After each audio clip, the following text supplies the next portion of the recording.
نعوذ بالله من شرور أنفسنا وسيئات أعمالنا من يهده الله فلا مضل له ومن يضلل فلا هادي له أشهد أن لا إله إلا الله وحده لا شريك له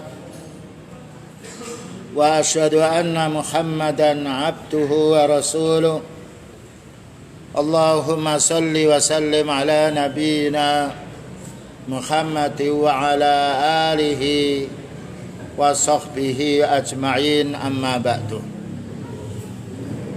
Ma'asyiral muslimin wal muslimat, jamaah salat maghrib yang berada di Masjid Ridwan, semoga kita senantiasa mendapatkan taufik dan hidayahnya, bahkan juga menjadi orang yang husnul khatimah. Kembali kepada kajian kita waktu pagi hari, siang dan sore hari, membahas masalah penyebab orang itu melakukan dosa. Dan dosa itu bahaya. Tidaklah orang itu dihukum di dunia melainkan sebab dosa. Dan juga tidak dihukum pula di alam barzahnya melainkan sebab dosa. Bahkan di alam barzah dan di alam yaitu maksarnya dihukum karena sebab dosa. Demikian juga di akhiratnya. Sampai malaikat ketika mencabut ruh orang kufar, qalu fima kuntum, maka malaikat menanya, kenapa kamu sekaratmu seperti ini? Qalu kunna mustad'afina fil ardh. Kami ini tertindas, dipaksa oleh orang melakukan dosa di permukaan bumi ini. Jawabnya malaikat, qalu alam takun ardullahi wasi'atan fatuhajiru fiha. Bukankah bumi Allah Ta'ala luas sehingga kamu bisa pindah? Ternyata tidak diterima oleh malaikat udzur mereka, karena masih ada waktu dan tempat yang lain orang itu menyampaikan kebenaran. Itu bahayanya dosa. Bagaimana jika kita di hadapan Allah Ta'ala yang membawa dosa yang banyak, sedangkan kita mendapatkan nikmatnya dari Allah Ta'ala. Nah, dosa ini penyebabnya tadi sudah kita pahami. Pertama, penyebabnya adalah jahil, yaitu kebodohan. Bodoh, tidak tahu ilmu din. Yang nomor dua yaitu mengikuti hawa nafsu. Karena itu Allah berfirman, wala tattabi'il hawa fayudhilluka an sabilillah. Kamu jangan mengikuti hawa nafsumu, karena hawa nafsumu itu akan menyesatkan kamu dari jalan Allah yang benar. Dan juga Allah Ta'ala berfirman, afara'aita man ittakhadha ilahahu hawahu. Belumkah kamu berpikir orang yang menjadikan hawa nafsunya itu Tuhannya? Jadi apa yang diingini itu yang dilaksanakan. Dan ini namanya penyembah hawa nafsu. Dan Allah telah menjelaskan, wa adallahu Allahu ala ilmin. Allah sesatkan mereka setelah mereka punya ilmu. Mereka tinggalkan ilmu itu, mereka mengikuti hawa nafsu. Wa khatama ala sam'ihi wa qalbihi wa ja'ala ala basarihi hishawa. Allah menutup pendengaran mereka, tidak bisa mendengarkan yang hak, dan menutup hati mereka, tidak bisa berpikir yang hak, dan menutup pula yaitu mata mereka, tidak bisa melihat yang hak. Ini hukuman bagi orang yang mengikuti hawa nafsu. Selanjutnya dijelaskan di sini, wa anil jahli wal hawa tatawallatu jumlatan minal akhwali allati dzukirat muhadziran minha minal Qur'an was sunnah. Bergabungnya kebodohan dan orang mengikuti hawa nafsu ini, terjadi beberapa banyak kerusakan-kerusakan yang Allah Ta'ala telah jelaskan di dalam Quran maupun sunnah. Di antaranya muncul dari kebodohan dan hawa nafsu ini ad-dhalal. Mereka tersesat dari jalan yang benar. Tidak ada orang bodoh yang dia benar. Bagaimana kita bodoh masalah urusan din. wal baghi, dan juga dia terlantar pula,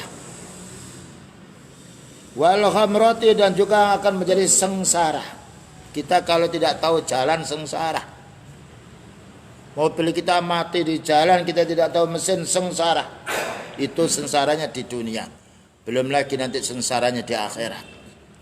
Jadi kemudian membuat gelisah dan juga membuat yaitu takut pula.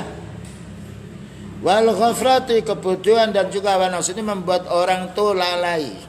Lalai apa? Lalai ibadah, tetapi tidak lalai maksiat. Karena orang bodoh mudah digarap oleh syaitan. Tapi orang punya ilmu lain.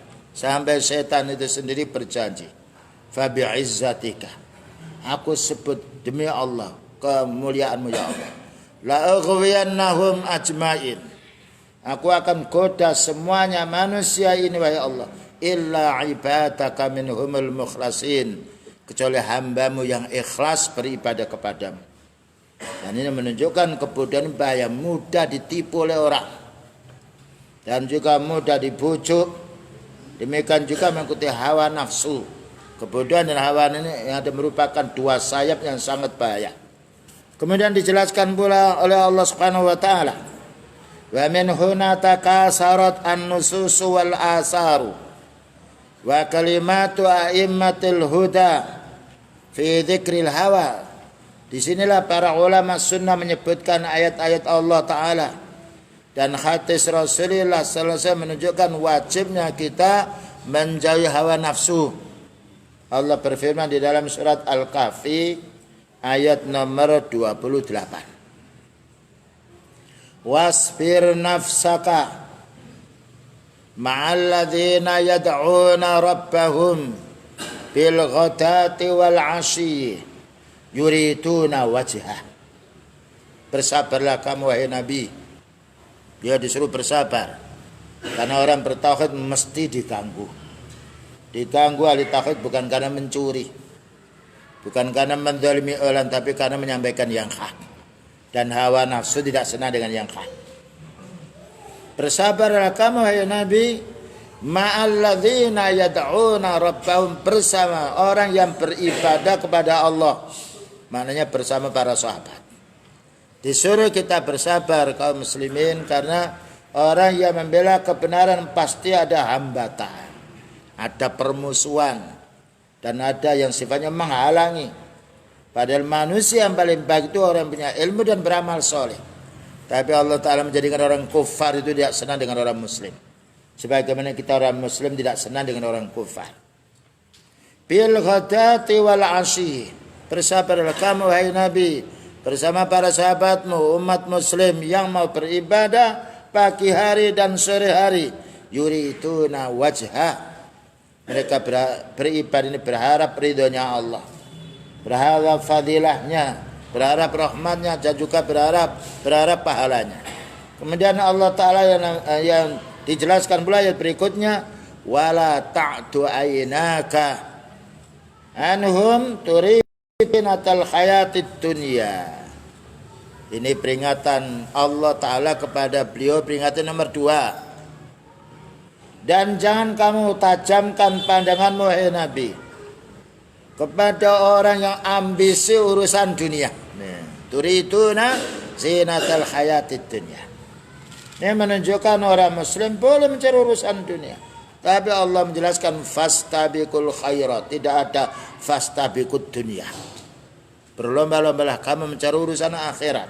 Kenapa? Karena kita akan meninggal dunia. Orang meninggal dunia sudah kita saksikan jutaan manusia. Tidak ada orang meninggal dunia lalu membawa dunia. Semua ditinggalkan. Oke. Apa itu? Baik. Ya. Itulah yang harus kita fahami. Jadi Allah Ta'ala memberi tahu kepada Rasulullah Sallallahu Alaihi Wasallam, pertama, bersabarlah kamu beribadah kepada Allah dengan para sahabatmu. Ya, kapan? Pagi dan petang, maknanya setiap saat. Dan upayakan ibadahmu kepada Allah mencari pahalanya. Dan nomor 2, beliau diingatkan oleh Allah Subhanahu Wa Taala jangan sampai yaitu niat kita utama hidup itu mencari kekayaan, keliru. Karena apa? Kita meninggal dunia tidaklah membawa kekayaan itu.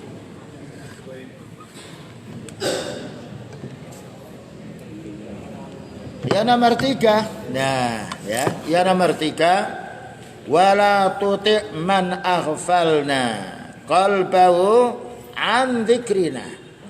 Kamu jangan mengikuti orang-orang yang kami lupakan mereka itu, karena mereka tidak mau ingat kepada Allah. Ini wasiat Allah Ta'ala kepada beliau dan umat yang beriman. Jangan kamu taati orang-orang yang kami lupakan hatinya, karena mereka ambis urusan dunia. Yang nomor 4, wattaba' hawahu. Kamu jangan mengikuti hawa nafsu, karena hawa nafsu itu bahaya. Wa kana amruhu furuta. Sedangkan mereka itu adalah orang yang melampaui batas. Ini peringatan Allah Subhanahu wa taala kepada Rasulullah sallallahu alaihi wasallam, ya, agar senantiasa mendahulukan ibadahnya kepada Allah. Yang nomor 2, jangan sampai kita terlalu panjang, terlalu lama memikirkan dunia. Karena dunia ini kita butuhkan sedikit. Kita punya rumah luasnya 5 meter, yang kita butuhkan 1,5 meter. Ya, kita masak yaitu 25 kilo, yang kita butuhkan hanya 1 piring. Punya baju 50 yang dipakai 1 setel. Itu dunia. Bukan berarti kita tidak boleh memiliki harta, tapi jangan sampai dilupakan kita ini dengan harta. Allah Ta'ala mengingatkan kita, alhaakumut takasur. Akan melalaikan ibadah, orang berlomba-lomba mencari urusan dunia.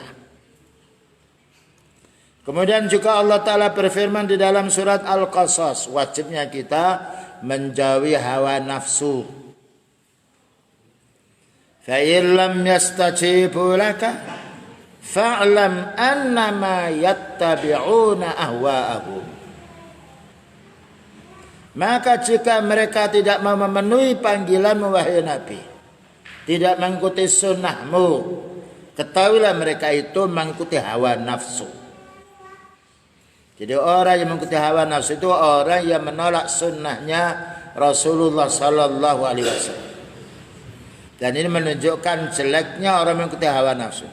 Bayangkan kalau kita sebagai seorang suami mengikuti hawa nafsu kita, kasihan istri kita.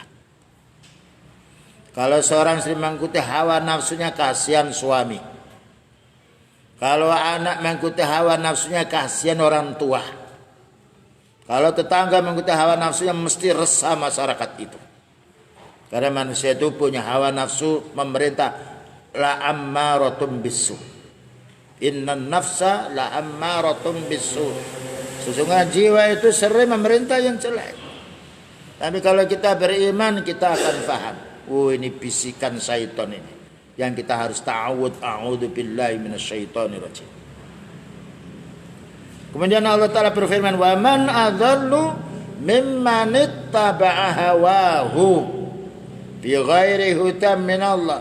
Tidak ada manusia yang paling tersesat di permukaan dunia ini melainkan orang yang mengikuti hawa nafsunya, yang itu bukan petunjuk Allah. Hawa nafsu adalah waswas syaitan.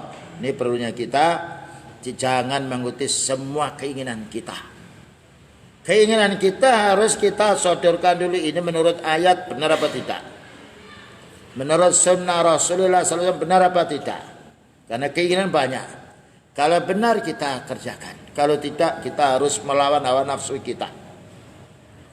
Innallaha la yahdil qaumadz zalimin. Sesungguhnya Allah Ta'ala tidak akan memberi petunjuk kepada kaum yang berbuat zalim. Orang yang mengikuti hawa nafsu itu menzalimi dirinya. Bayangkan orang mabuk minum khamr, yang rusak siapa? Ya peminum itu. Bagaimana Allah Ta'ala memberi kesehatan kita lalu kita rusak sendiri? Karena itu Allah Ta'ala mengharamkan, ya, khamr. Innamal khamru wal maisiru wal ansabu wal azlamu rijsun min amal syaitan fajtanibuhu la'allakum tuflihun. Sesungguhnya khamar, ya, khamar itu mana sesuatu yang mabuk, walaupun bukan dari anggur, walaupun bukan dari kurma yang dibacem. Karena beliau bersabda, kullu muskirin khamrun, setiap yang memabukkan itu nilainya khamar. Berjudi, adu nasib, semuanya itu adalah perkara yang kecil, jauhilah supaya kamu beruntung. Dan memang kita diuji oleh Allah Ta'ala di dunia ini ada dua macam. Ada siang, ada malam. Ada padam lampu, ada nyala lampu. Ya, ada wanita, ada laki-laki.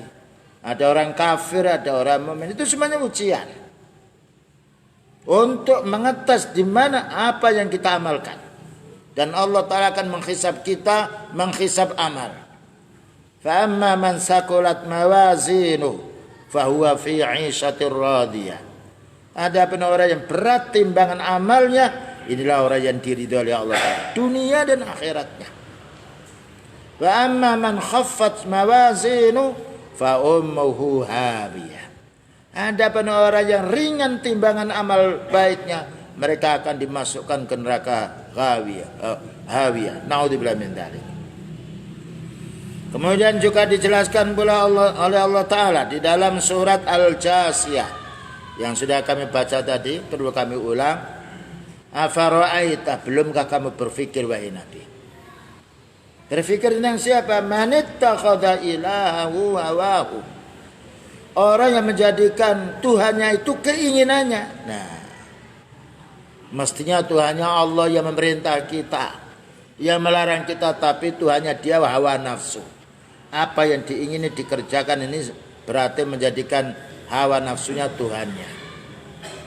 Kemudian Allah Ta'ala menjelaskan, orang-orang yang mengendalikan hawa nafsunya, itulah orang-orang yang adallahullah, disesatkan oleh Allah Ta'ala sebab dosa mereka.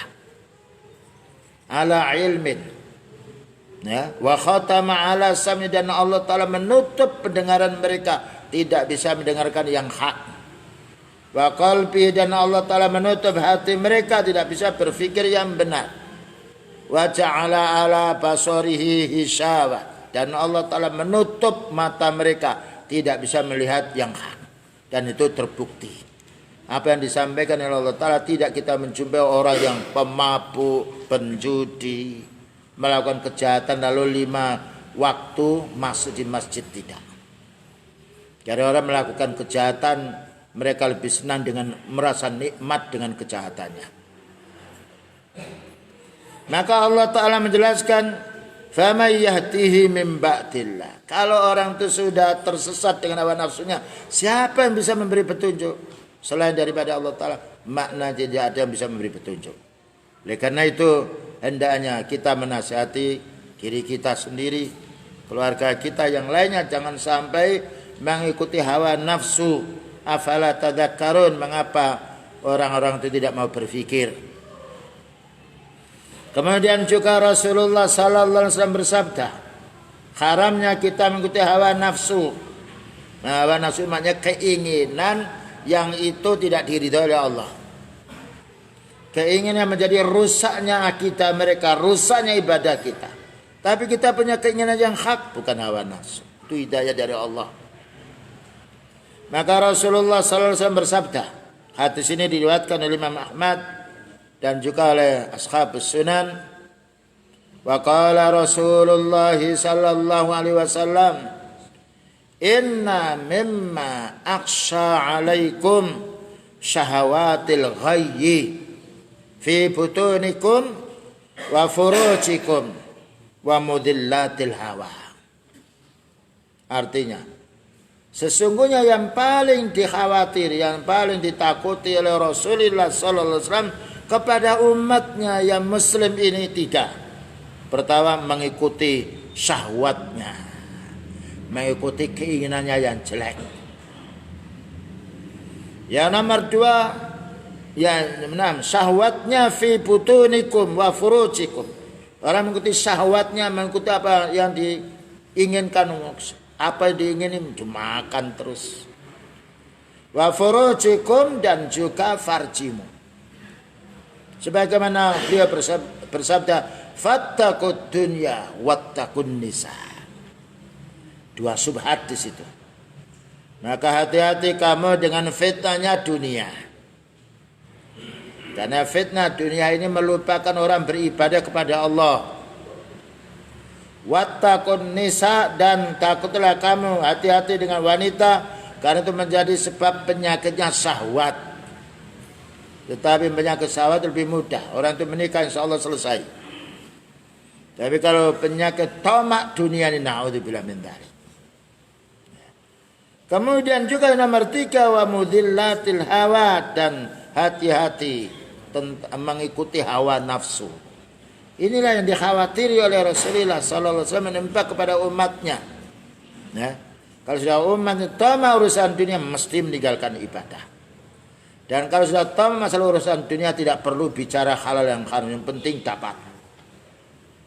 Orang beranggapan yang penting dapat itu prinsipnya hewan. Nah, apa detailnya? Ada. Walladzina kafaru yatamatta'una wa ya'kuluna kama ta'kulul an'amu wan naru maswal lahum, itu surat Muhammad. Walladzina kafaru, dan orang yang kafir, yatamatta'una, mereka bersenang-senang, wa ya'kuluna, mereka makan, kal an'am, ya, seperti binatang. Binatang itu kalau senang ya dimakan, dia tak tahu tuh najis apa, yang penting senang. Ya, maka Allah Ta'ala memberitahu kepada kita, orang yang mencari harta yang penting dapat, tidak ada bedanya dengan hewan. Cuma hewan itu tidak sama dengan manusia. Tidak ada hewan orang yang resah dengan hewan.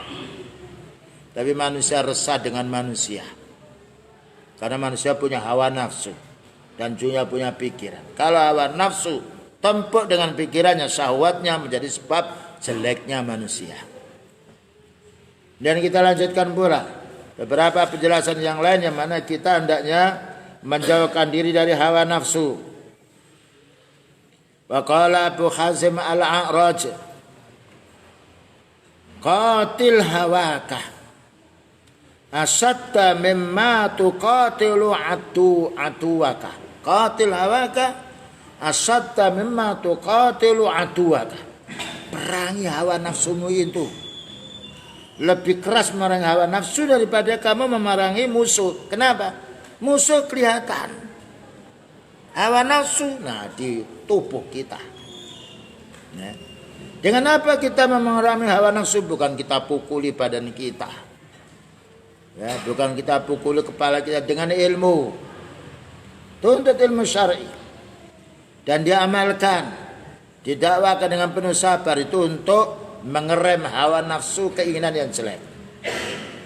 Lihat, kita perhatikan para sahabat radhiyallahu anhum sebelum mereka masuk Islam, terjadi kerusakan, tidak ada ketenangan hidupnya. Tapi setelah masuk Islam, nah, Allah telah menjadikan mereka fa asbahtum bi ni'matihi ikhwana. Setelah kalian masuk Islam, kamu menjadi bersaudara. Jadi menjalin persatuan tidak bisa dengan harta. Menjalin persatuan tidak bisa dengan hiburan. Menjalin persatuan dengan iman. Karena Allah Ta'ala berfirman, innamal mu'minuna ikhwah. Iman itu yang membuat kamu bisa bersaudara.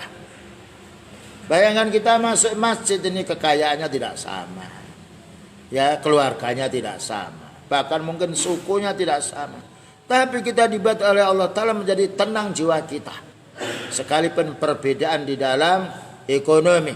Ada yang miskin, ada juga yang kaya. Namun itu semuanya tidaklah menjadikan kita bentrok. Yang menjadikan sebab bentrok kita kalau sudah keliru pemahaman. Kemudian juga dijelaskan pula, fal hawa huwa mailut tabi'i ila ma yulaimu. Nah, namanya hawa nafsu itu kecenderungan, ya, keinginan kita. Wa'lam anna mutlaqal hawa yad'u ila ladzah. Ketahuilah bahwa seruan hawa ini ingin mencari suatu kenikmatan. Ya, ingin mencari suatu kenikmatan. Orang mencuri ingin dia dapat harta. Orang berbuat zina ingin melampiaskan syahwatnya. Ya. Orang minum khamr ingin dia puas biar nanti tidak sadar. Ghairi mufakkirin fi akibat, tanpa berpikir akibatnya. Nah, ya. Itu bahayanya orang mengikuti hawa nafsu. Bayangkan ketika orang sedang menaik sepeda motor, ngebut diingatkan tidak mau dia. Ketika sudah jatuh, kaki itu patah, baru dia merasakan. Padahal seandainya dia diingatkan, dia menerima, selamat dia. Nah, begitulah hawa nafsu ini bahaya. Cuma syaitan ini membujuk kita ketika mau berbuat jahat, dihiasi. Ya. Zukhrufal qawli, sebagaimana tadi sore telah kita jelaskan, bahwa syaitan mengajak kita kepada kemungkaran itu dengan iming-iming, dengan keindahan-keindahan, zuhur, dengan penipuan-penipuan. Tapi nanti setelah jatuh, nah, sebagaimana orang tua kita, Nabi Adam dan yaitu Hawa, dibujuknya oleh iblis. Ya. Setelah melanggar hukum Allah Ta'ala, menjadi penyesalannya yaitu selamanya. Tetapi Allah Ta'ala mengampuni dosa kedua orang tua kita. Kemudian juga dijelaskan fa ammal aqilu fa innahu yanha nafsahu an ladzatin tuqibu alaman. Sebetulnya akal kita ini melarang diri kita ini menikmati sesuatu yang bahayanya besar. Satu contoh, kita ini kadang-kala diuji oleh Allah Ta'ala punya penyakit gula. Orang punya penyakit gula itu senang manis dia. Banyak yaitu asam urat atau kolesterol, senang gurih-gurih. Ya. Padahal kenikmatan gurih itu hanya di lidah. Kalau sudah masuk perut selesai. Tapi akibatnya lebih lama.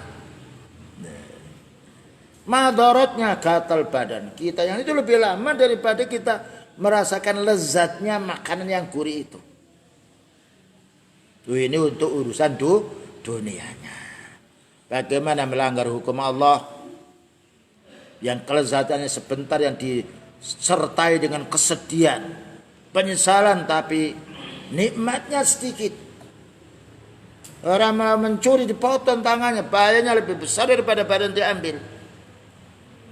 Orang berzina menurut Islam maka harus dirajam ketika sudah menikah, lebih besar bahayanya daripada kenikmatan sebentar yang dia lakukan.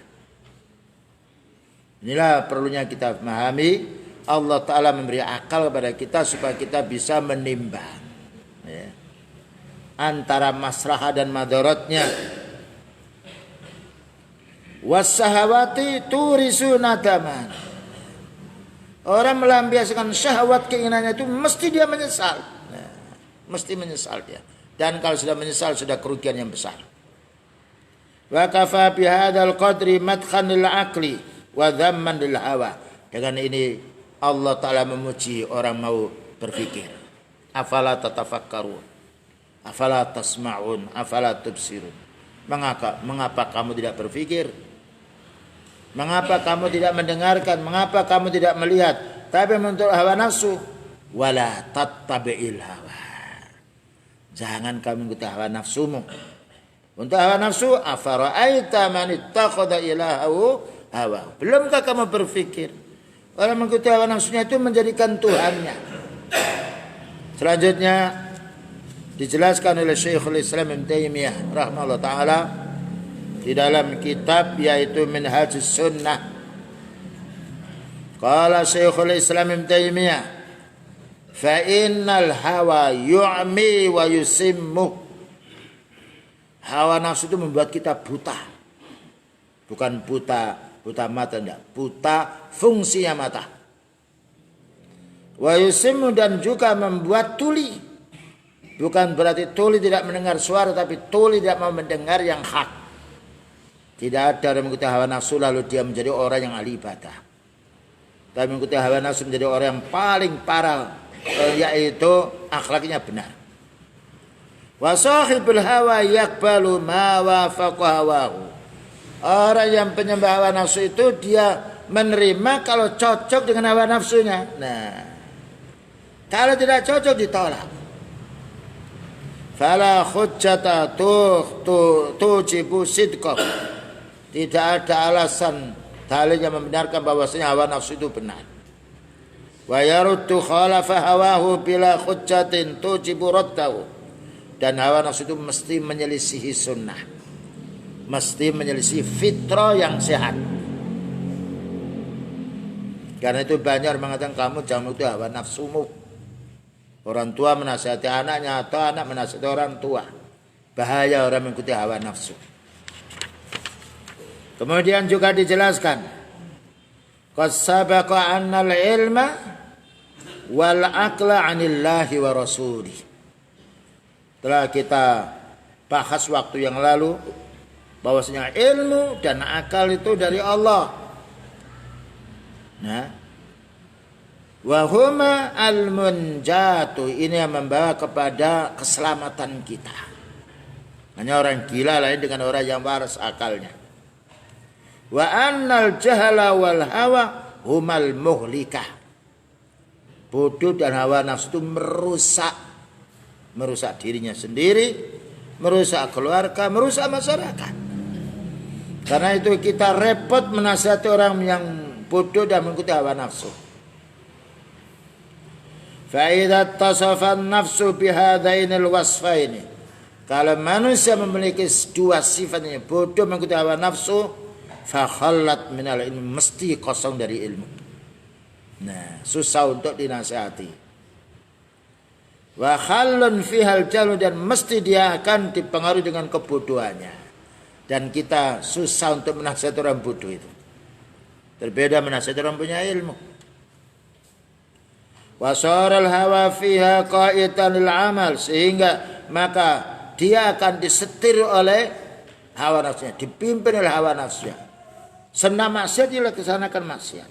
Benci amal saleh dia benci. Ini bahayanya bagi orang yang sifatnya mengikuti hawa nafsu.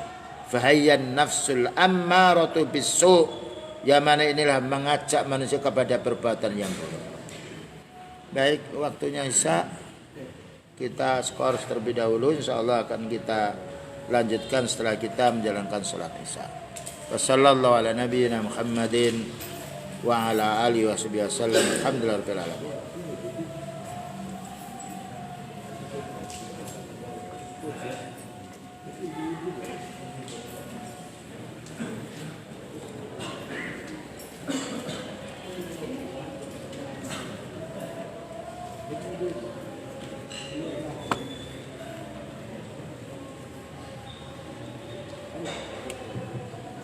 Ini pakai adzan ini boleh? Siapa yang adzan ini? Nah.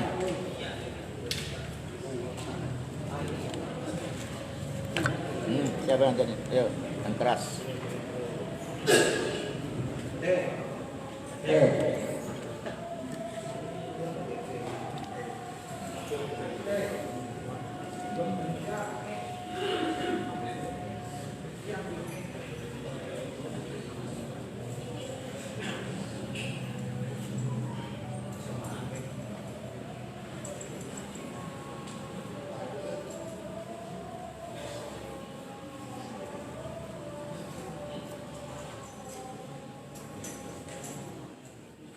Allahu Akbar, Allahu Akbar.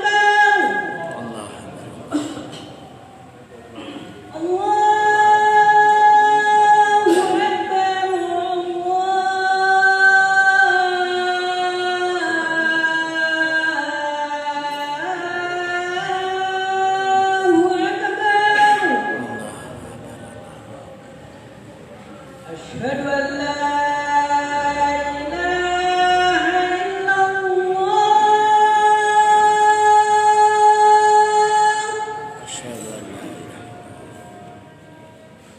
Asyhadu an la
حي على الفلاح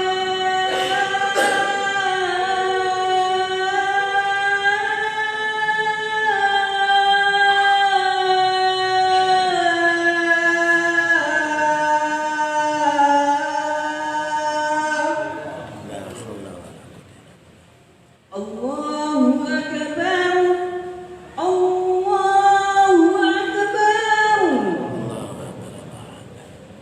لا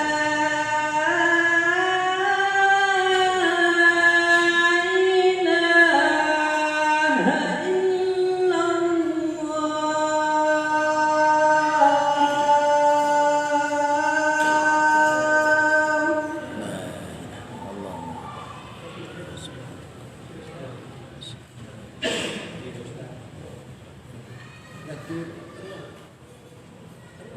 Langsung ya? Kalian dulu.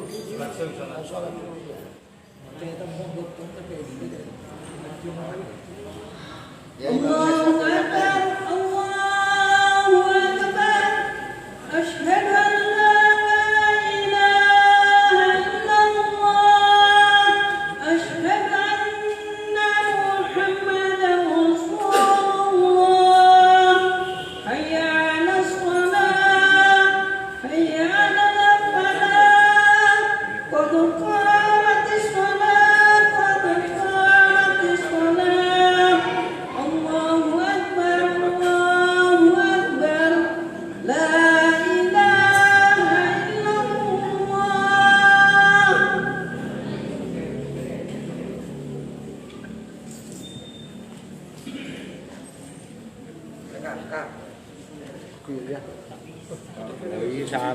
sampai ibu.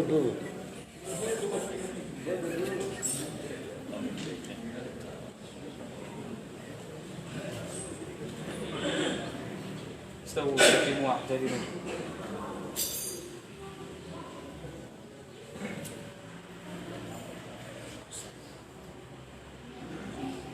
الله أكبر الله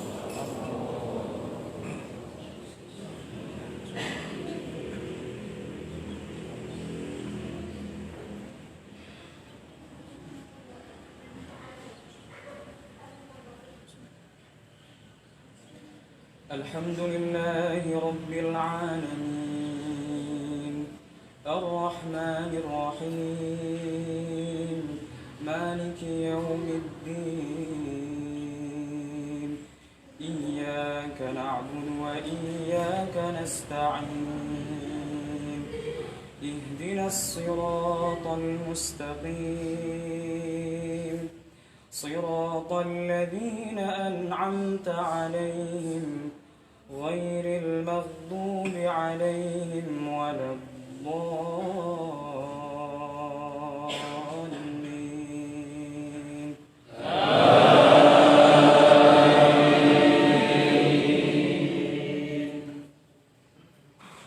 واصبر نفسك مع الذين يدعون ربهم بالغداة والعشي يريدون وجهه ولا تعد عيناك عنهم تريد زينة الحياة الدنيا ولا تطع من أغفلنا قلبه عن ذكرنا واتبع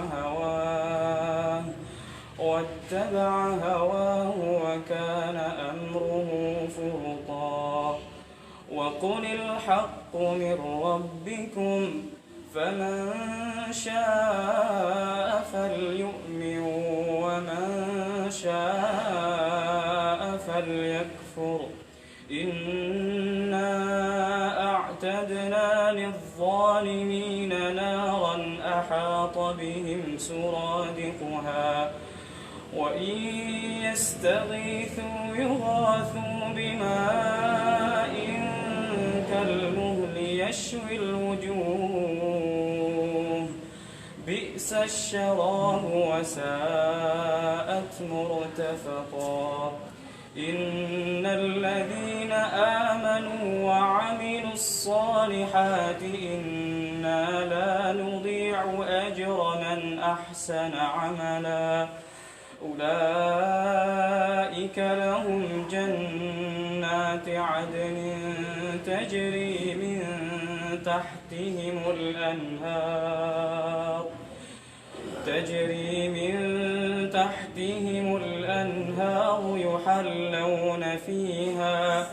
يحلون فيها من أساور من ذهب ويلبسون ثيابا خضرا من سندس واستبرق متكئين فيها على الأرائك نعم الثواب وحسنت مرتفقا. الله أكبر.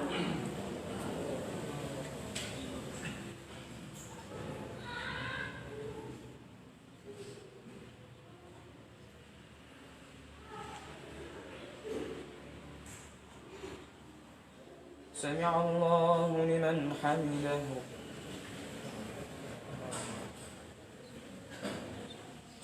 الله أكبر.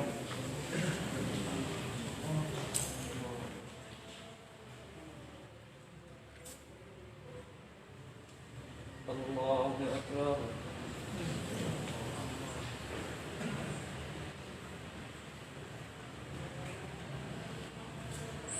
الله أكبر.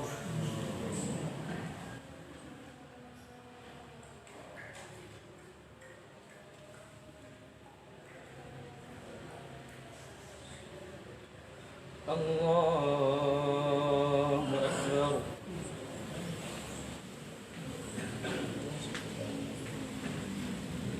الحمد لله رب العالمين الرحمن الرحيم مالك يوم الدين إياك نعبد وإياك نستعين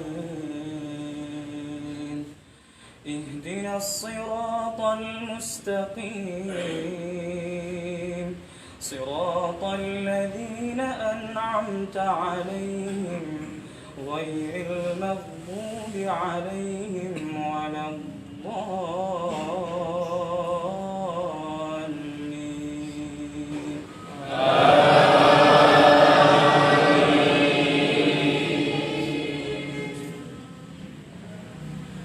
والضحى والليل إذا سجى ما ودعك ربك وما قلى وللآخرة خير لك من الأولى ولسوف يعطيك ربك فترضى ألم يجدك يتيما فآوى ووجدك ضالا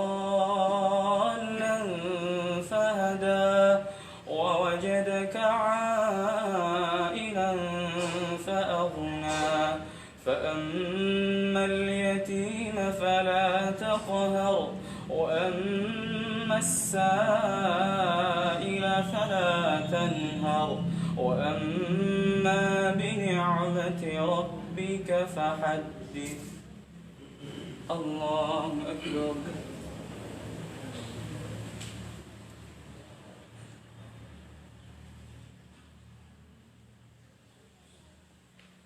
سمع الله لمن حمده.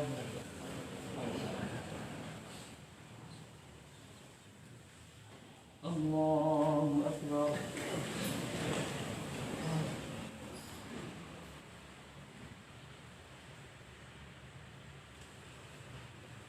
الله أكبر.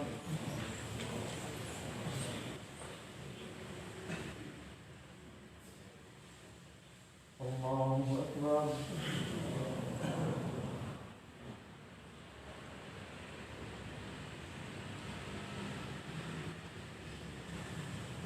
الله أكبر.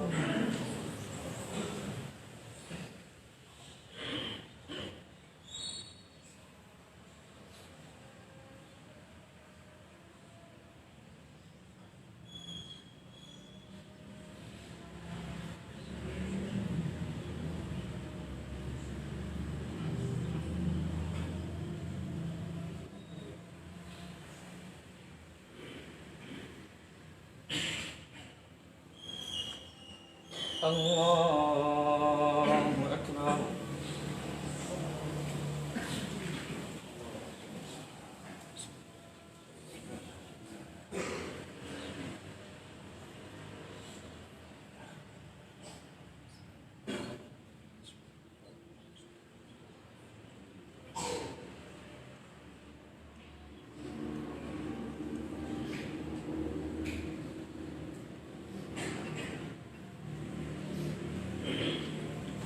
الله أكبر.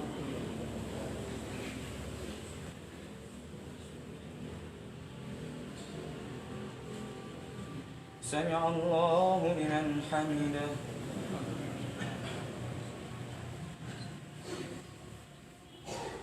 الله أكبر.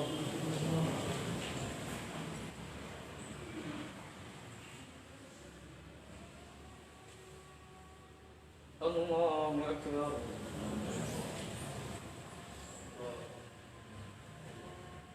الله أكبر.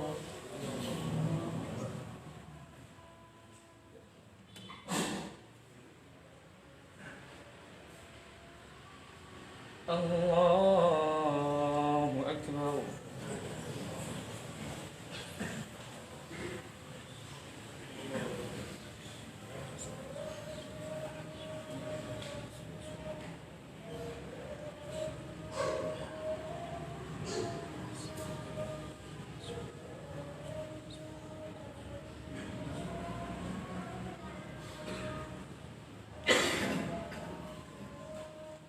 الله أكبر.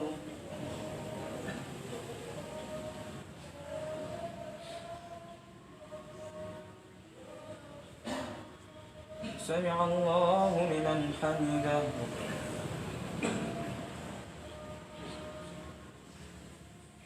الله أكبر.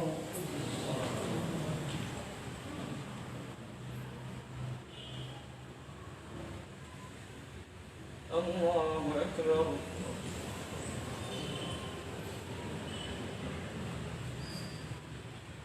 الله أكبر.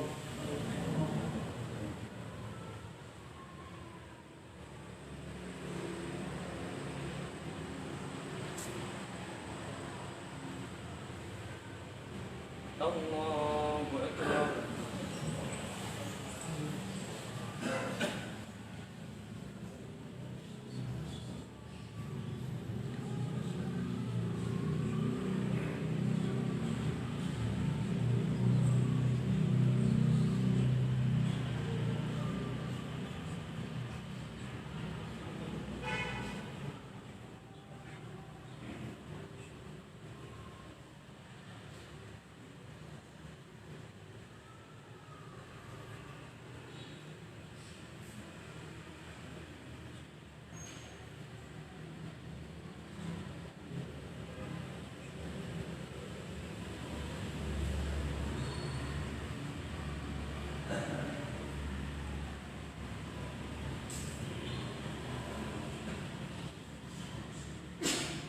السلام عليكم ورحمة الله.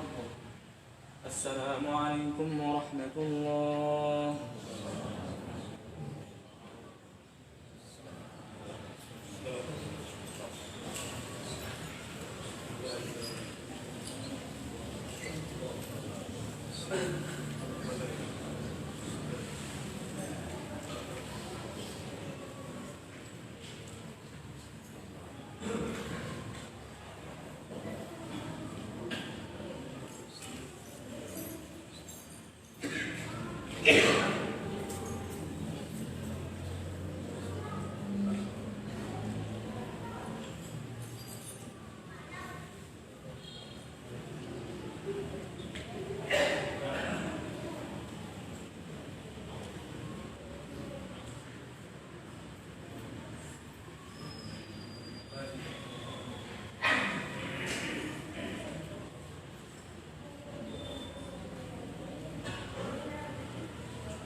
إن الحمد لله نحمده ونستعينه ونستغفره ونعوذ بالله من شرور أنفسنا وسيئات أعمالنا من يهده الله فلا مضل له ومن يضلل فلا هادي له أشهد أن لا إله إلا الله وحده لا شريك له وأشهد أن محمدا عبده ورسوله.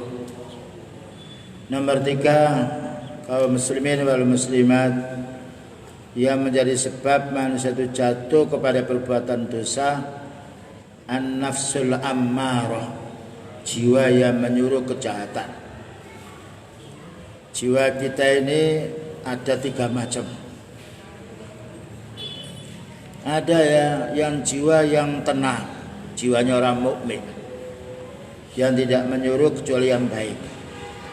Allah berfirman, ya ayyatuhan nafsul mutmainnah, wahai jiwa yang tenang.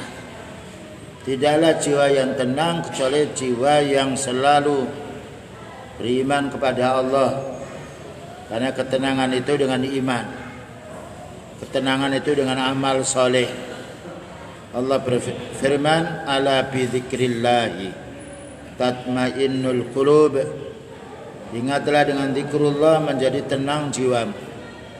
Nah, itulah jiwa yang tenang. Irji'i ila rabbiki radiyatan mardiyah. Kembalilah kamu kepada penciptamu yaitu Allah, dengan keadaan diridhoi Allah Ta'ala dan kamu ridha. Nomor 2 yaitu jiwa yang lawamah. Ya lama yang mengeluh. Fala uqsimu bin nafsil lawamah. Dalam surat yaitu Al-Qiyamah. Maka Allah Ta'ala berfirman, demi jiwa yang suka mengeluh. Ada lagi jiwa yang parah, innan nafsala ammaratum bisu. Sesungguhnya jiwa itu menyuruh kepada kejelekan. Dan ini adalah jiwanya orang kafir, orang munafik atau orang ahli bid'ah. Oleh karena itu kita harus membersihkan jiwa. Qad aflaha man zakkaha. Beruntung bagi orang yang mentazkiyah, membersihkan jiwanya. Dan karena itu kita hendaknya mohon kepada Allah agar jiwa kita selalu bersih, menjadi jiwa yang mutmainnah.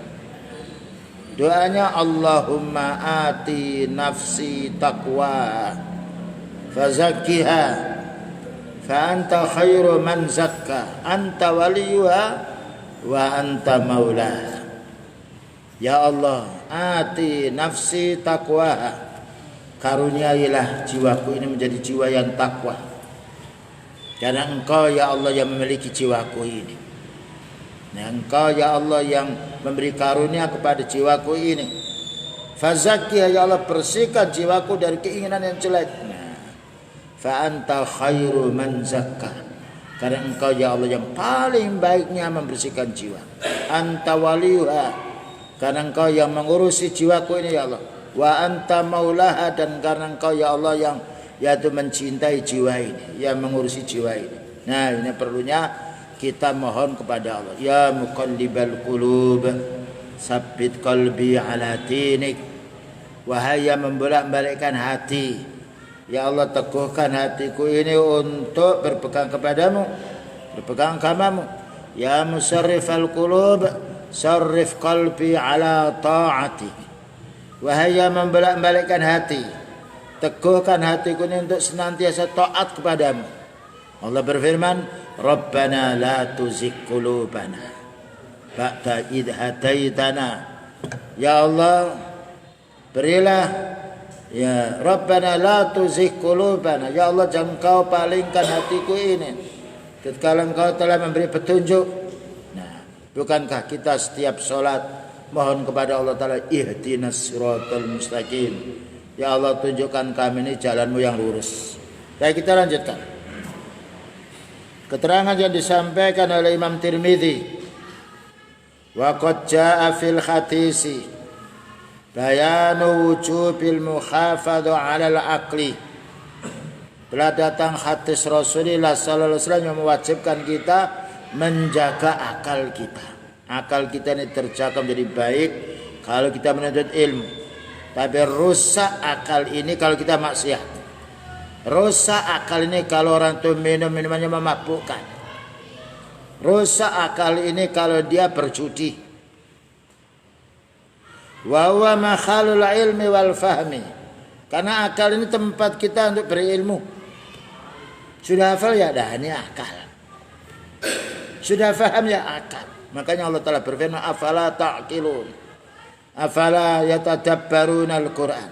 Mengapa mereka tidak berfikir, tidak memahami Al-Quran?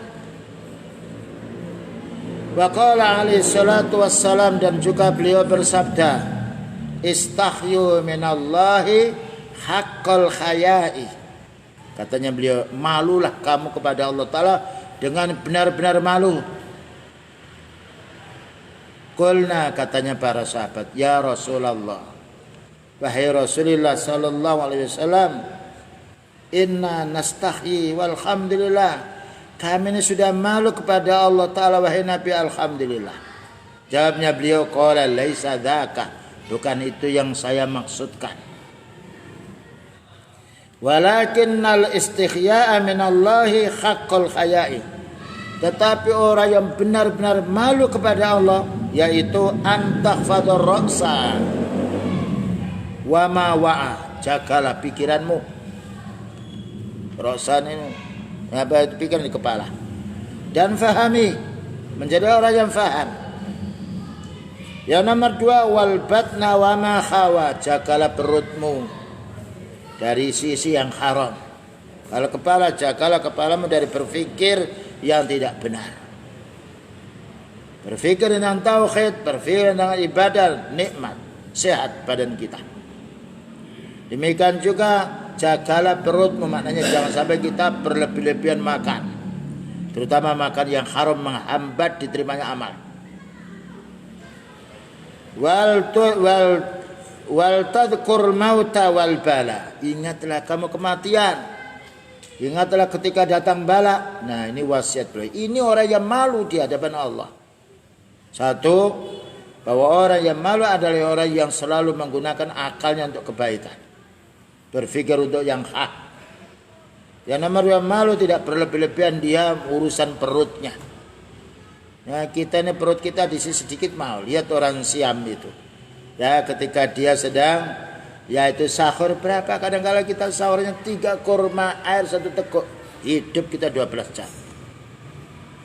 Kadang-kadang berbukanya beberapa suap nasi, hidup kita. Coba kalau orang itu banyak makan, banyak malas dan ngantuk, apa ada buktinya? Buktinya banyak. Baik ketika kita sedang siam berbuka, kalau kita minum es yang banyak, minum jus yang banyak, makan, lemes badan kita, tidak bisa untuk tarawih. Dan itu kita saksikan sendiri. Ya, makanya beliau mengatakan kalau mau makan mau banyak, sulusuhu lit-ta'ami wa sulusuhu lisyarabi wa sulusuhu lin-nafasi. Kalau harus banyak maka dibagi perut ini sepertiga untuk makanan, ya, sepertiga untuk air biar bercampur sirkulasinya bagus, sepertiga untuk udaranya. Subhanallah, kesempurnaan Islam. Ya. Begitu urusan perut diatur. Allah Ta'ala berfirman, kulu wasrobu wala tusrifu. Silakan makan minum tapi jangan berlebihan. Wa man aradal akhirata taraka zinatad dunya. Ini wasiat beliau. Siapa yang ingin kebahagiaan dunia, jangan mencari keindahan dunia. Siapa mencari kebahagiaan akhiratnya, jangan mencari keindahan dunia. Karena keindahan dunia itu menipu. Berbeda keindahan akhirat. Ini wasiat beliau, man aradal akhirah, siapa yang ingin hidup nikmat di akhirat, taraka zinatad dunia, tentu dia akan meninggalkan kenikmatan dunia. Nah, faman fa'ala dzalika faqad istahya min Allah. Siapa yang dia mementingkan masalah urusan ibadahnya, sederhana urusan dunia, ini orang yang malu kepada Allah. Nah, kita ini malu. Bagaimana setiap hari dikasih udara, ya, dikasih nafas, dikasih hidup, diuji. Corona saja sudah bingung kita ini. Padahal dulu itu orang digergaji kepalanya sampai tembus duburnya, tidak menyerah. Ya, inilah kelemahan kita. Masjid ini rumahnya Allah, tempat kita beribadah paling bersihnya. Apa sabda beliau? Wa inna ahabbal biladi ilallahi masajiduha. Paling baiknya tempat itu masjid. Ya, Imam Nawawi menjelaskan, mengomentari hadis ini, karena masjid itu lil ibadah, untuk ibadah, li dzikrullah, untuk ingat pada Allah, li taubati, untuk tobat, walil istighfar. Makanya tidak boleh kita jualan di masjid. Tidak boleh mengumumkan urusan dunia di masjid. Sandal itu apa, itu kunci kita hilang, jangan diumumkan di apa katanya. Semoga Allah Ta'ala tidak menjumpahkan kunci yang hilang, yang tidak dia cari-cari. Siapa yang tahu kunci saya? Loh, tidak boleh. Kunci ini. Barang siapa yang menjual di masjid, la arbahallahu tijarataka, semoga Allah Ta'ala tidak memberi keuntungan daganganmu. Ini masjid. Yang mana rumah yang paling cinta oleh Allah Ta'ala. Adapun sakit, walaupun kita tidak di masjid, ya sakit. Kita ini sehat.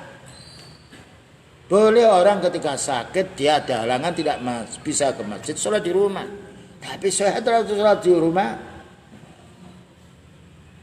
Bahkan Ibnu Mas'ud mengatakan dalam hadis yang diriwayatkan oleh Imam, yaitu Muslim, tidaklah kita menjumpai kita ini melainkan orang yang meninggalkan sholat berjamaah, itu orang munafik, haqqan nifaqih, yang jelas-jelas nampak kemunafikannya. Bahkan sebagian kita ini digendong 2 orang, diapit untuk datang ke masjid. Ya. Bahkan juga dalam satu hadis, maka beliau bersabda, hampir saja aku ini akan mencari kayu bakar. Kemudian setelah waktunya adzan, saya suruh untuk adzan. Dan saya akan mencari rumah-rumah tidak mau sholat berjamaah, aku akan bakar rumahnya. Ya. Hadis beliau yang beri penjelasan dari kita, sakit ya kawan, itu wajar sakit. Jangankan kita, Rasulullah SAW sakit. Ya, beliau sakit. Kalau memang sakit, kita tidak bisa di masjid, ya di rumah. Pilek sakit, tapi di toko, di pasar. Batuk sakit, tapi tetap kerja. Nggak kerja kita tidak dapat duit. Di masjid. Kalau pilih batuk, minum air putih banyak. Nah, ini kalau tenggorokan ini lama dia bicara, seret, kasih minum air, bismillah, sembuh. Ya. Jadi orang yang malu kepada Allah adalah orang yang sifatnya dia berharap kenikmatan akhirat dengan menyederhanakan urusan dunia. Inilah faman fa'ala dzalika faqad istahya minallahi haqqal al-haya. Ini orang betul-betul malu di hadapan Allah. Kemudian juga dijelaskan pula, qala Syekhul Islam Ibnu Taimiyah, an-nufusu salah satu anwa'in. Jiwa manusia ini punya ada 3 macam. Yang kami sebutkan tadi, kita perlu membaca lagi. Pertama, an-nafsul ammaratu bisu. Itulah ayat innan nafsa la ammaratun bisu. Dan ini memang kita diuji oleh Allah Ta'ala. Punya keinginan jelek, punya keinginan baik. Untuk ditulis oleh malaikat, dia ingin apa? Pertama, jiwa yang selalu mengajak kepada keburukan, mengajak maksiat, mengajak kebid'ahan, mengajak pula malas beribadah. Allati yaghribu 'alaiha ittiba'u hawaha. Maka jiwa yang jelek ini biasanya teman akrabnya adalah hawa nafsu. Ya. Teman akrabnya adalah hawa nafsu. Yaf'aludz dzunuba wal ma'asi, pekerjaannya apa? Melakukan kemaksiatan, melakukan dosa. Makanya kita dilarang mengikuti hawa nafsu ini.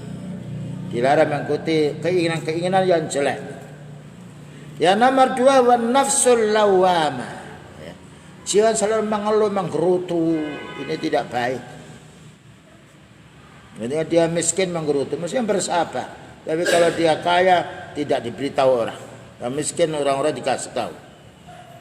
Wa yallati tudnibu wa tatubu. Jiwa yang lawwamah ini adalah jiwa yang melakukan dosa lalu dia mau bertobat. Fa'anha khairun wa syarrun. Maka jiwa yang mengeluh ini ada kalanya baik, ada kalanya jelek. Ada kalanya baik ketika dia mengeluh, ya ini dosa saya ini. Seandainya kami itu mengikuti wasiatnya orang tua kita yang baik tadi, kalau seandainya untuk peringatan dirinya enggak apa-apa, tentu kita ini akan diselamatkan oleh Allah. Tapi ini pelanggaran diri saya. Saya lebih mengikuti hawa nafsu saya daripada keinginan baik orang tua. Nah, dia menyesal. Baik kalau menyesal. Lakin idza fa'alat syarra tabat wa anabat. Namun ketika jiwa ini melakukan kejahatan lalu dia mau bertobat dan kembali pada Allah Ta'ala, fatusamma lawwamah. Inilah jiwa yang dia itu mengeluh atas perbuatan jahatnya. Li'annaha talumu sahiba ala dzunub, karena dia merasa mengeluh dirinya, merasa menyalahkan dirinya. Kenapa saya ini berbuat jahat? Kenapa saya berbuat dosa? Kenapa saya tidak sholat? Sedangkan Allah Ta'ala memberi kesehatan badan kita. Nah, ini penyesalan yang bagus. Wa li'annaha tatalawamu, karena dia selalu yaitu menyampaikan menyesalnya dirinya. Kemudian yang nomor 3, wan nafsul mutmainnah. Inilah jiwa yang tenang, dalam keadaan kena musibah tenang, bergembira tenang dia. Karena apa? Allah yang membuat ketenangan. Dan ketenangan mutmainnah jiwa ini karena menuntut ilmu, diamalkan ilmu, dan karena membaca Al-Quran. Bayangkan kalau antum ingin tenang jiwa, baca Al-Quran, difahami maknanya. Subhanallah. Kita mencoba taklim hanya beberapa menit di masjid, ketenangan kita perlu. Bagaimana kita bisa membaca sendiri? Nah, ya. Kita menikmati, artinya kita amalkan. Itulah para sahabat, tidak ada yang cemburu. Kenapa orang kafir kaya? Karena kenikmatan iman ini tidak ada ampasnya, tidak ada kotorannya. Orang makan banyak, keluar kotorannya banyak. Orang berilmu tidak ada kotorannya, karena ilmu adalah nurun, cahaya. Wa hiya allati tuhibbul khaira wal hasanat. Jiwa yang mutmainnah ini selalu menginginkan kebaikan. Ingin bagaimana dia istighfar, ingin sholat, ingin berzikir, ingin bertobat, ingin menasihati orang, ingin membantu orang tidak mampu, ya. Ingin menolong dengan tenaganya. Ini namanya an-nafsul mutmainnah. Setiap orang yang ingin membantu orang, jiwanya mesti tenang. Nah, setiap orang yang menzalimi orang mesti gelisah. Waktu begitu syarra, dan jiwa yang mutmainnah ini benci terhadap kejelekan. Benci kalau anaknya melakukan kejahatan. Benci kalau istrinya menyimpang. Benci pula kalau tetangganya tidak baik. Tapi senang jiwa yang beriman yang kita kalau ada orang beribadah. Bayangkan ketika ada orang beribadah, walaupun itu bukan bapaknya, walaupun bukan mertuanya, bukan orang lain, senang kita, dan itu bisa antum buktikan. Kesenangan kita ini ternyata bukti apa yang disampaikan Allah Ta'ala tidak berselisih. Ketika kita menjumpai sholatnya sama dengan kita, akidahnya sama, ibadahnya sama, walaupun ekonominya tidak sama, terjalin kesenangan itu dengan iman. Nah ini, nah, jadi kesenangan itu bukan dengan harta, karena Allah Ta'ala menjelaskan ala bidzikrillah tatmainnul qulub. Ingatlah dengan ibadahmu kepada Allah menjadi tenang jiwa. Ya, kalau kita punya anak, subhanallah, dia mau dinasihati, ya, mau beribadah dengan baik, menjauhi kemungkaran, itu kenikmatan oleh orang tua lebih besar daripada orang tua ngasih duit, anak ngasih duit orang tua. Nah, jiwa yang mutmainnah seperti itu, ya, menjadi senang dia. Dan kalau sudah senang dia, menampakkan pula amal baiknya, ingin berbuat baik kepada orang. Wa qad sara dzalika laha khuluqan. Nah, dengan jiwanya yang baik ini, bukan hanya sekedar dia dermawan, menjadi akhlak yang mulia, bersabar, ya. Wa atatan wa malakatan, dan dia mampu menguasai nafsunya. Nah, fahadhi sifatun wa akhwalun li dzatin wahidah, inilah sifat dan keadaan dalam satu bentuk, tapi kadangkala jiwa kita muncul marahnya. Makanya kalau marah kita disuruh duduk, suruh istighfar, suruh ta'awud. Kok duduk masih marah, ambil air wudhu. Masih marah lagi, mandi lalu sholat, hilang itu kemarahan. Wa illa fan nafsul lati likulli insanin hiya nafsun wahidah. Kalau kita lihat jiwa kita ini satu, cuma pekerjaannya tiga. Kadang-kadang muncul mengeluh, kurang rezekinya mengeluh, ya. Sakit mengeluh. Memang Allah telah menjadikan manusia di innal insana khuliqa halu'a. Idza massahu syarru jazua wa idza massahu khairu manu'a illal musallin. Nah, Allah menciptakan manusia itu keluh kesah, halu'a. Idza massahu syarru manu'a, kalau dia ditimpa kemiskinan, muncul kikirnya, muncul mengeluhnya. Ditimpa sakit, menggerutu dia. Wa idza massahul khairu, kalau dia mendapatkan badan yang sehat, tidak mau sholat, dia kaya, bakhil. Nah, ini jiwa yang tidak baik. Nah, orang akan bisa menghilangkan jiwa yang mengeluh keluh kesah ini dengan apa? Illal musallin alladzina hum fi salatihim daim. Yaitu orang senantiasa sholat wajib, sholat sunnah, sholat malam, sholat duha. Nah, bayangkan ada orang miskin, dia ekonominya pas-pasan dia, tapi nggak mengeluh dia. Punya anak banyak, biasa saja dia. Karena apa? Jiwanya yang bagus. Ya. Dan juga orang-orang yang selalu dia memberi makan fakir miskin. Ya. Dan juga orang selalu sholat dia. Nah, ini orang-orang yang sifatnya dihilangkan oleh Allah Ta'ala keluh kesahnya. Fan nafsul ammaratu bisu' ma'al jahli waswasil atu. Jiwa yang jelek ini biasanya disertai dengan kebodohan. Teman akrabnya orang menyuruh jelek itu biasanya yang bodoh. Dan juga selalu diwaswasi oleh musuh. Hiya allati dzakarallahu ta'ala di dalam, yaitu fi kitab hikayatan an imra'atil aziz. Wa ma ubarri'u nafsi innan nafsa la ammaratun bisu. Saya tidak bisa melepaskan keinginan saya ini. Ya. Karena jiwa ini selalu menyuruh kepada kejelekan. Ini jiwa yang tidak taat kepada Allah Subhanahu wa taala. Hadhihi nafsul ammaratu bisu, jiwa yang selalu memerintah kita kepada kejahatan ini, hiya allati simatuha adzulmu wal jahlu. Tanda-tandanya berbuat zalim. Orang itu bodoh.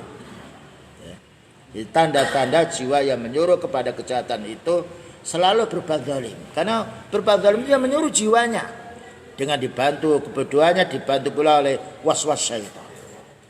Tapi kalau ada orang yang beriman, kuat imannya, ada waswas syaitan, cukup ditangkis dengan a'udzubillahi minasyaitonirrajim, pergi dia. Wa hiya khalu kulli nafsin qabla an yaghsilaha bil iman. Ya. Manusia itu punya sifat zalim, punya sifat membudi orang, menipu orang, dan ini akan bersih kalau kita beriman. Kalau kita mendapatkan ilmu, karena ilmu itu menutup kebodohan. Karena sinar itu menghilangkan kegelapan. Inilah pentingnya kita menuntut ilmu. Bayangkan Rasulullah SAW menuntut ilmu. Sama dengan kita kebutuhan kehidupannya. Tapi subhanallah, beliau mempunyai rumah, beliau mempunyai yaitu istri, tidak seperti kita mewah hidupnya. Karena apa? Mendahulukan untuk urusan akhiratnya. Wa tudla'u 'alaiha samsur risalatil Muhammadiyah. Kalau jiwa ini sudah menuntut ilmu akan nampak cemerlang, akan mengikuti sunnahnya Nabi Muhammad sallallahu alaihi wasallam. Wa tusriku bihi anwarul hidayah, dan akan mudah untuk menerima petunjuk, mudah menerima nasihat. Subhanallah, jiwa yang mutmain. Karena itu berapa banyak orang yang dengki, yang ingin membunuh Rasulullah sallallahu alaihi wasallam, tapi jiwanya tenang saja. Bayangkan sudah dikepung mau dibunuh, ditemani dengan sahabat Abu Bakar, tenang saja. Allah Ta'ala membuat mereka tidur semuanya, lalu pergi ke gua. 2 orang. Tetapi yang membuat tenang itu Allah. Makanya kita ini mohon kepada Allah Ta'ala agar menjadi hati yang tenang. Oleh karena itu Allah Ta'ala berfirman, asal manusia ini zalim. Innahu kana zaluman jahula. Ini sifat manusia. Kalau manusia tidak disertai dengan ilmu, dengan amal saleh, mesti pekerjaannya 2 ini. Zalim, menganiaya orang, menganiaya diri sendiri. Orang mencuri itu menganiaya dirinya sendiri. Berzina menganiaya dirinya sendiri, menganiaya pula orang lain. Itu pekerjaannya orang yang tidak memiliki ilmu dan beramal saleh, dan juga bodoh. Kalau sudah zalim ditemani dengan bodoh, kalah pembawaannya hewan. Dan tidak ada manusia yang resah dengan hewan ternaknya, tapi manusia resah dengan keluarganya. Fasu'u hadhihi nafsi mutawallitun min nikahi dzulmi wal jahli. Buruknya jiwa kita ini dihasilkan dari perpaduan, nikah di sini bukan perpaduan antara kezaliman dan kebodohan. Kalau sudah bodoh tidak tahu mesti temannya zalim. Nah, makanya yang ditakuti oleh Rasulullah sallallahu alaihi wasallam pemimpin yang zalim karena kebodohannya. Kemudian dilanjutkan pula, fasafahullahu nufusal mu'minata min dzulmatiha na'am wa bitazkiyatiha wa tathhiriha. Maka Allah Ta'ala menyembuhkan hati jiwa hambanya yang beriman ini, yang menyuruh kejelekan itu disembuhkan dengan iman. Allah berfirman dalam surat Al-Hujurat, walakinnallaha habbaba ilaikumul iman wa zayyanahu fi qulubikum. Tetapi Allah yang membuat kamu, jiwamu itu senang dengan iman dan merasa indah dengan keimanan. Wa sayyidul awwalina wal akhirina. Ya. Demikian juga tokoh-tokoh orang dahulu dan yang akhir, maknanya para anbiya, para rasul. Allah menjelaskan di dalam ayatnya, walladzi ba'asa fil ummiyina rasulan minhum. Dialah Allah Ta'ala yang mengutus orang-orang ummi yang tidak tahu baca, tidak tahu tulis. Ini para utusannya dibuat oleh Allah Ta'ala, mulanya tidak tahu ilmu, tidak bisa membaca, tidak bisa tulis, agar difahami oleh umatnya ketika menyampaikan yang hak. Itu bukan lamunan pikirannya, bukan perasaan, bukan hawa nafsu, tapi itu wahyu. Karena orang tidak tahu sesuatu, mustahil dia akan bisa berbuat baik. Berbuat baik itu karena ilmu. Lalu apa katanya Allah Ta'ala? Yatslu alaihim ayatihi wa yuzakkihim. Nah, maka Allah Ta'ala menyuruh para anbiya'nya setelah diutusnya, maka bersihkan jiwa-jiwa umatmu itu dengan membacakan ayat Allah. Nah, itu pembersih jiwa. Wal hikmah dengan hadis. Makanya para sahabat ketika dia radhiyallahu anhu menerima wasiatnya beliau, sering bertemu dengan beliau, membaca Al-Quran, mempelajari hadis, menjadi orang yang baik. Fa asbahtum bi ni'matihi ikhwana. Yang asalnya musuh menjadi saudara. Menjalin persaudaraan dengan duit, kita nggak punya duit. Kita butuh duit kita. Menjalin persaudaraan dengan iman mudah. Wa in kanu, lalu Allah menjelaskan wa in kanu min qablu la fi dhalalim mubin. Perhatikan wahai Nabi, mereka para sahabat sebelum kamu ajarkan Quran, sebelum kamu bacakan hadis, mereka itu di dalam kesesatan yang nyata, di dalam hati yang rusak, pekerjaannya rusak, mencaci, berbuat zina, mencuri yang lainnya. Setelah dibacakan ayat dan mereka menerima, setelah dibacakan hadis beliau mereka menerima. Nah, wa in kanu min qablu. Perhatikan, mereka itu sebelumnya mendapatkan nikmat berupa ilmu, la fi dhalalim mubin. Betul-betul dalam keadaan kedzaliman yang nyata. Jadi untuk menghilangkan kedzaliman dengan ilmu dan amal soleh. Karena Allah Ta'ala memuliakan manusia dengan ilmu, bukan memuliakan dengan kekayaan. Yarfa'illahu alladhina amanu minkum walladzina utul ilma darajat. Maka Allah Ta'ala mengangkat derajat siapa orang beriman dan orang yang menuntut ilmu. Tentunya apabila diamalkan ilmu tersebut.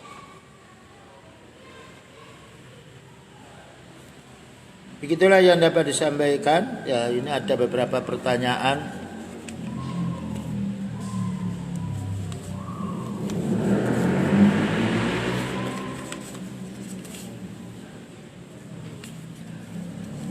Bagaimana hukumnya wanita yang pisah ranjang bertahun-tahun? Apakah wanita tersebut berdosa? Sekarang kenapa kok berpisah ranjang? Mestinya akan ada sebabnya kan. Mungkin sakit. Tapi kalau sakit sifatnya sakit fisik dimaklum. Tapi kalau sakit hati ya harus diobati dengan ilmu. Tidak boleh. Dalam satu hadis, barang siapa yang ketika suaminya mengajak untuk berkumpul oleh istrinya fa'abat, lalu enggan, la'anat hal malaikatu hatta tusbiha. Malaikat mendoakan, ya Allah laknatlah wanita ini sampai subuh. Doanya malaikat ini. Tidak pernah berbuat amal yang jelek atau khat sehingga dia ridha. Nah, jadi seorang laki-laki itu menikah wanita ingin merasakan bagaimana sejuknya beristri. Lalu si istri tidak mau dikumpul. Kalau tidak mau dikumpul karena khat itu memang Allah melarang. Ya. Ketika melahirkan melarang, dilarang, suruh bersabar.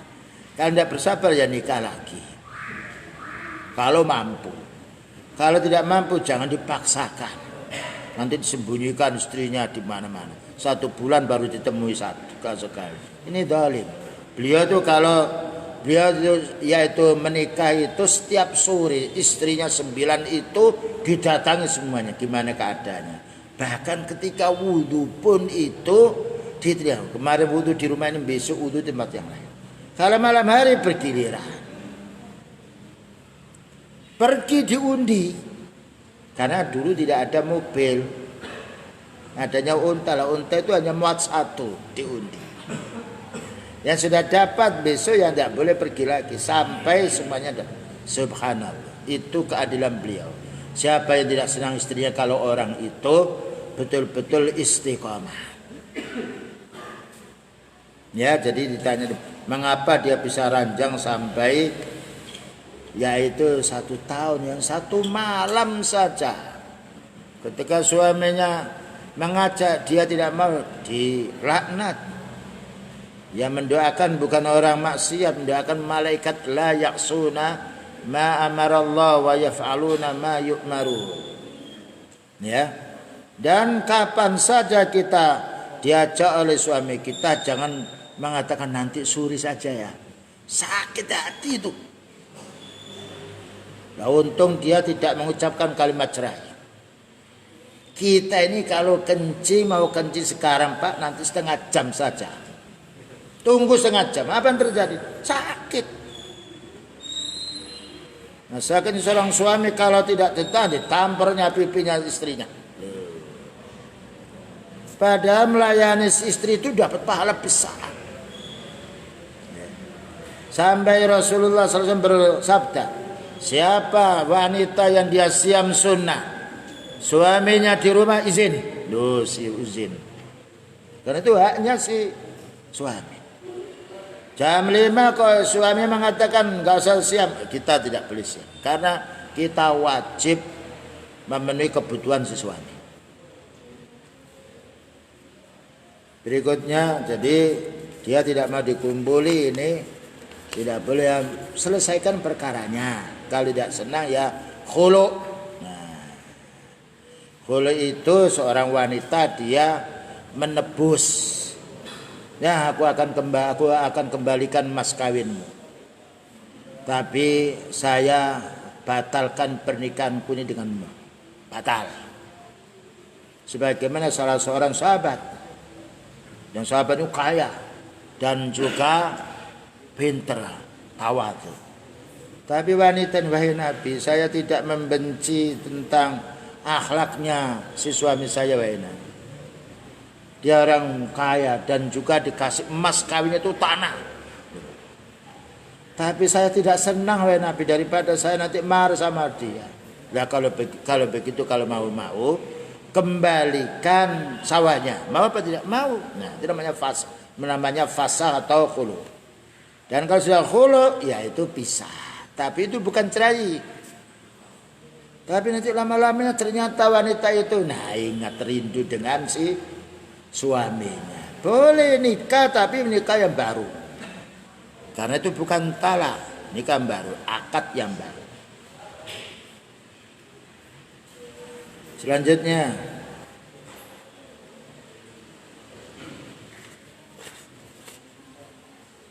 lebih besar mana pahala dari waris dan hibah? Gimana maksudnya? Lebih besar mana pahala dari waris dan hibah? Saya nggak paham ini maknanya gimana. Barangkali yang bertanya dan bisa menyampaikannya bisa. Karena jawaban itu disesuaikan dengan pertanyaan. Kalau tidak paham, tidak boleh dijawab. Selanjutnya, ana mau bertanya tentang ucapan seorang ustadz sunnah yang mengatakan bahwa syirik rububiyah saat ini adalah mengganti hukum Allah Ta'ala dengan hukum manusia lain. Syirik rububiyah itu menyamakan makhluk dengan Allah. Ya. Allah Ta'ala menurunkan hujan, dikatakan pawang bisa menurunkan hujan katanya. Itu syirik rububiyah. Ya. Tapi syirik uluhiyah ini adalah syirik yang sangat besar. Mestinya orang itu mohon kepada Allah, dia mohon kepada orang mati, itu syirik uluhiyah. Dan orang-orang kafir dulu itu meyakini adanya Allah. Wala in sa'altahum man khalaqas samawati wal ard la yaqulunna Allah. Kalau engkau wahai Nabi menanya orang Quraisy yang menyembah Lata wal Uzza wal Manat, tanya siapa yang menciptakan langit dan bumi? Allah. Tidak berani yang mengatakan Lata wal Uzza.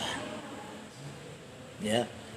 Jadi orang yang menyekutukan Allah Ta'ala di dalam masalah urusan rububiyah. Rububiyah ini berhubungan dengan kekuasaan Allah, berhubungan dengan af'alillah, perbuatan Allah Ta'ala. Itu juga syirik. Tapi syirik paling besar lagi adalah syirik uluhiyah. Karena apa? Karena iblis itu meyakini adanya Allah. Maka ketika Allah Ta'ala menanya, "Ma mana'aka an tasjuda lima khalaqtu biyadaya?" Mengapa kamu tidak mau sujud kepada yaitu Nabi Adam yang aku ciptakan dari tanah ini. Jawabnya, ana khairum minhu, khalaqtani min nari wa khalaqtahu min tin. Begini wahai Allah, saya ini kan lebih baik daripada Adam. Jadi mengakui adanya Allah. Karena engkau ya Allah menjadikan aku dari api, sedangkan Allah Ta'ala menjadikan Adam dari tanah. Dianggapnya api itu lebih banyak manfaatnya daripada tanah. Ini keliru, itu namanya kias. Kias batil. Tidak bisa orang hidup dengan api. Api itu kecil, walau kita korek itu naik ke atas dia. Tanah kita injak mau, kita gali buat sumur mau, dibuat tambak mau, ditanami mau. Hanya manusia itu hendaknya dia tawadhu, karena dibuat dari tanah. Iblis mimmarijim minna, dari bara api. Api itu suka marah dia, kecil bisa membakar semuanya. Jadi iblis itu meyakini adanya Allah.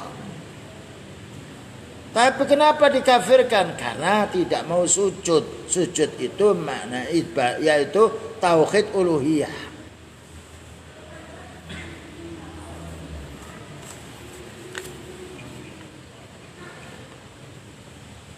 Nah, apakah ucapan beliau itu benar?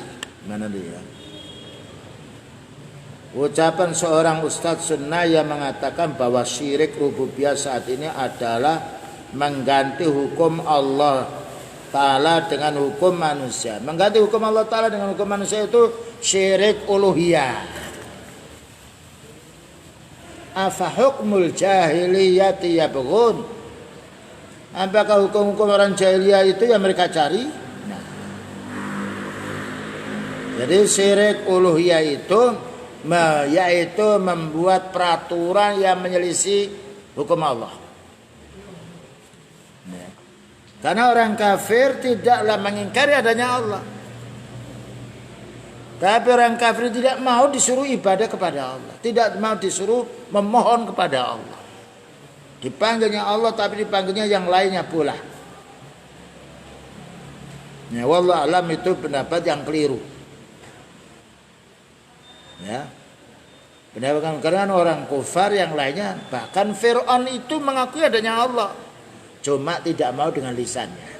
Apa katanya Fir'aun? Ya Haman ibni li sarha. Hei Haman, buatlah saya ini piramid yang tinggi. La'alli abluhul asbab, barangkali saya bisa naik ke langit.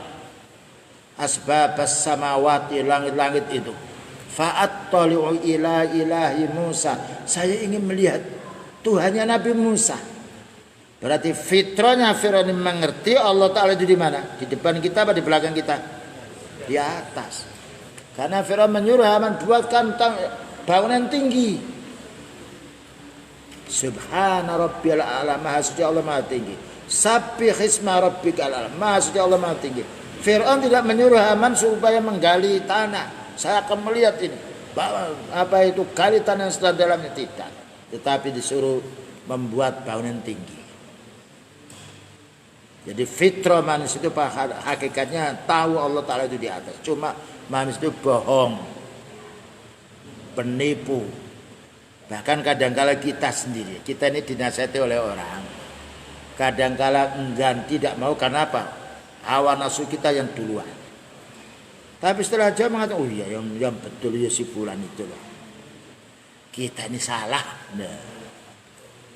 Jadi manusia punya fitrah. Wallahu a'lam bishawab. Baik, itulah yang dapat disampaikan. Ada pertanyaan yang lain?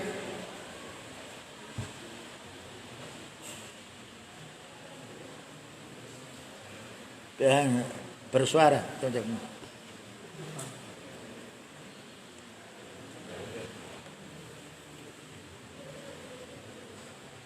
warahmatullahi wabarakatuh. Waalaikumsalam warahmatullahi wabarakatuh.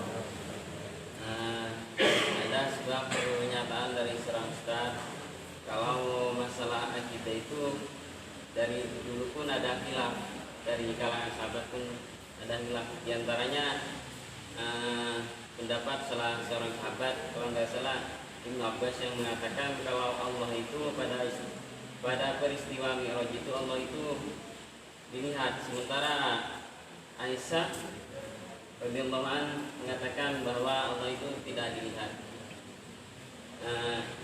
Salah satunya juga mengenai orang yang mati, Ustaz. Ada yang mengatakan kalau orang yang dikubur itu masih bisa mendengar, dan ada yang mengatakan kalau itu sudah tidak bisa mendengar lagi. Bagaimana menanggapi ikhtilaf pada masa sahabat itu? Apakah benar demikian, Ustaz? Akidah itu tidak ada yang khilaf. Karena urusan gaib. Adapun para ulama sunnah, para sahabat itu tidak maksum. Ya maksum itu Rasulullah SAW. Dia mengatakan, apakah Rasulullah SAW melihat Allah Ta'ala? Nurun fa'anna arahu. Itu cahaya yang kuat, bagaimana saya melihat? Itu sabda beliau. Sedangkan paling kuat adalah pendapatnya Aisyah. Ini kita bukan sabdanya beliau loh. Karena Aisyah ini dia ini istrinya beliau. Para ulama sudah mengatakan lebih dekat daripada Ibnu Abbas. Dan ketika ada perselisih sahabat dengan sahabat, kita harus mengembalikan kepada siapa? Sahabat tidak. Fa in tanaza'tum fi syai'in farudduhu ila Allah wa Rasul, bukan farudduhu ila sahabat. Kalau kamu berselisih dalam urusan apapun, kembalikan qala Allah Ta'ala, kembalikan qala Nabi sallallahu alaihi wasallam. Padahal beliau sendiri sudah mengatakan fa anna arahu. Apakah Rasulullah SAW pernah melihat Allah Ta'ala di dunia? Tidak. Gimana saya melihat nurun, cahaya yang menghalangi kita? Itu sabda beliau dan hatinya sahih. Jadi itu bukan perselisihan, itu khilafnya sahabat. Dan sahabat itu kalau sudah tahu kesalahannya, dia tarojuk. Jadi kita kalau ijma'nya sahabat hujjah. Kesepakatan para sahabat hujjah. Ya, beliau mengatakan la tajtami'u ummati ala dhalalah. Umatku yang berilmu tidak mungkin akan bersepakat dengan kesesatan. Adapun ayat yang menjelaskan ma kadzabal fuatu ma ra'a. Tidaklah berdusta hati itu melihat. Melihatnya hati lain dengan melihatnya mata. Jadi beliau mengatakan fa anna arahu. Bagaimana saya melihat Allah Ta'ala? Bahkan ketika Nabi Musa alaihissalam ingin melihat Allah Ta'ala, lantaroni, kamu tidak bisa melihat aku. Ya. Maka ketika itu Allah Ta'ala yaitu membuat percontohan yaitu gunung. Maka ketika gunung itu melihat Allah, ja'alahu dakan daka, goncang. Manusia itu melihat las listrik itu matanya rusak. Itu nurun fa'anna arahu, itu cahaya. Bagaimana saya bisa melihatnya? Jam 12 siang tidak ada mendung, kita melihat matahari bisa rusak mata kita karena tidak mampu. Tapi besok pada hari kiamat Allah Ta'ala memudahkan kita, memberi kemuliaan bisa melihat Allah. Wujuhu yawma idzin nadhira ila rabbiha nadhira. Wujuhun, wajah-wajah yawma idzin pada hari kiamat akan melihat Allah Ta'ala. Tetapi untuk orang kafir tidak bisa melihat Allah Ta'ala. Ya. Karena Allah Ta'ala menghalangi mereka, sebagian mereka terhalang pula beribadah kepada Allah Subhanahu wa Ta'ala. Wallahu a'lam bishawab. Jadi itu bukan perselisihan. Tidak ada para sahabat, tidak ada para anbiya berselisih. Masalah kita mulai zaman Nabi Adam sampai Rasulullah SAW tidak ada perbedaan iman, tidak ada perbedaan akidah, tidak ada perbedaan masalah urusan gaib. Tapi syariat beda. Karena ketika Nabi Adam alaihissalam punya anak 2, ya, punya anak, satu putri, satu laki-laki. Dinikahkan karena belum berkembang. Setelah akhir zaman tidak boleh. Dulu nikah mut'ah itu nikah kontrak boleh. Setelah umat belum berkembang dilarang. Ya.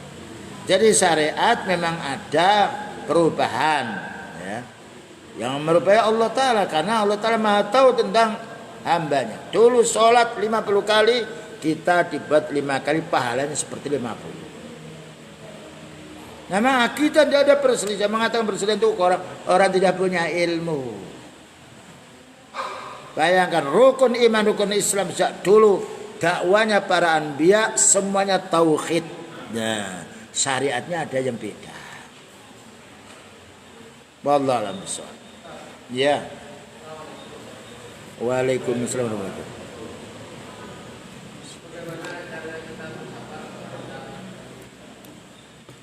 Terhadap siapa? Istri apa anak? Bersabar terhadap siapa? Kalau kesah. Iya. Bagaimana caranya kita bersabar? Dengan ini sebagai masyarakat hujannya pemerintah. Pemerintah hujannya adalah masyarakat. Sekarang bagaimana cara kita sabar untuk menghadapi pemerintah yang memberikan atau mengesahkan aturan-aturan yang penuh dengan kemaksiatan. Contohnya, kali ini pemerintah mengesahkan peredaran miras. Bagaimana kita Nah, sudah. Allah Ta'ala menjadikan manusia itu dua macam. Ada yang memerintah jelek, ada yang memerintah baik.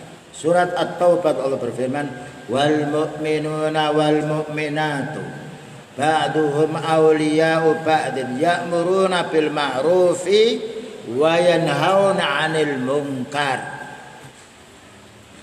Para mukmin laki-laki dan perempuan satu sama lain saling tolong menolong. Ya'muruna bil ma'ruf, memerintahkan yang baik. Yang baik itu perintah Allah, sunnahnya beliau. Wa yanhauna 'anil munkar, dan membendung kemungkaran, membendung yang haram, yang makruh, membendung kerusakan, itu sifatnya orang mukmin. Nah, sekarang ada dua yang ditanyakan tadi. Bagaimana menghadapi orang selalu mengajak kemungkaran? Allah berfirman, wal munafiquna wal munafiqatu ba'dhum min ba'din ya'muruna bil munkari wa yanhauna 'anil ma'ruf. Ya, mungkin 71 atau 6 berapa itu. Surat Taubah jelas ada. Pokoknya 60 ke atas. Ya. Orang munafik laki-laki dan perempuan sama saja. Memerintah maksiat, memerintah syirik, memerintah bid'ah, membendung tauhid, membendung sunnah, membendung taat. Ya, tinggal kita itu ujian Allah. Ya, kita ikut yang mana? Tinggal balasannya nanti. Apa kata beliau? Alal mar'il muslimi as-sam'u wat ta'a fi ma akhabba wa kariha ma lam yu'mar bi maksiatin fa in umira bi maksiatin fala sam'a wala ta'a. Itu hadis yang diriwayatkan oleh Imam Muslim, Kitabul Imarah. Kewajiban seorang muslim mendengarkan dan mentaati hal yang ia senangi atau ia benci, selagi kita ini tidak diperintah oleh atasan untuk melakukan perbuatan keji. Fa in umira bi maksiatin fala sam'a wala ta'ah. Kalau kita diperintah maksiat jangan ditaati. Kalau ditaati nanti kita akan ditanya malaikat. Qalu fima kuntum. Kamu matimu sekaratmu kok seperti ini, kenapa? Qalu kunna mustad'afina fil ard. Kami ini di dunia ini terjepit wahai malaikat. Kami ini dipaksa. Kami harus begini. Jawabnya malaikat, qalu alam takun ardullahi wasi'atan fatuhajiru fiha. Bukankah bumi Allah Ta'ala luas sehingga kamu bisa pergi mencari rezeki? Ya kan, jalannya banyak sekali. Lihat orang tukang sapu dapat uang dia. Ya. Orang berdagang walaupun banyak toko dapat rezeki semuanya dia. Petani dapat rezeki. Tidak harus kita bekerja dalam satu perusahaan yang nanti dia didoktrin. Kalau jenggot tidak boleh. Kita cari pekerjaan yang boleh memelihara jenggot. Celananya cingkrang tidak boleh. Cari pekerjaan yang lain yang bisa. Luas kita nih. Apalagi negeri kita ini kangkung sayur banyak. Ya, beda dengan padang pasir, kita tidak bisa makan pasir. Kunci rezeki itu kalau kita beriman kepada Allah. Ya. Mana ayatnya? Allah berfirman, walau anna ahlal qura, ketika penduduk bumi ini amanu mau beriman, wattaqau mau bertakwa, lafatahna alaihim barakatim minas sama'i wal ardh. Kami akan buka rezeki dari langit dan bumi. Jadi kemiskinan itu karena dosa manusia. Ya. Kemiskinan karena menindas orang miskin. Apa kata beliau? Abghuni ad-du'afa, subhanallah. Beliau mencari bawa kemari orang miskin itu.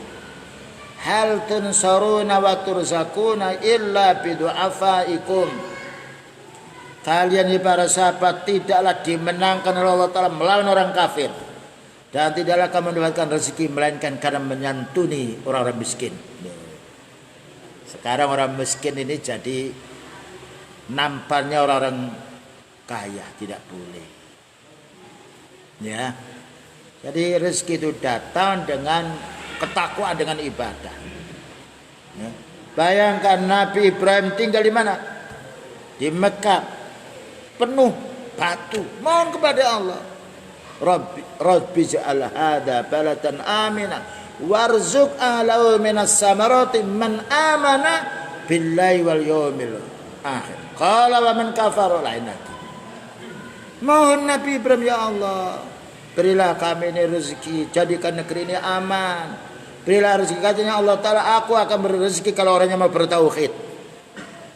Makanya dulu-dulu Saudi itu subhanallah, kekayaannya besar sekali. Tidak ada yang bisa melawan kekayaannya di Saudi. Padahal sumber rezekinya hanya satu, minyak. Belum lagi nanti orang haji datang, orang umroh datang. Sekarang lain. Itu karena sebab dosa manusia. Ya. Wallahu a'lam.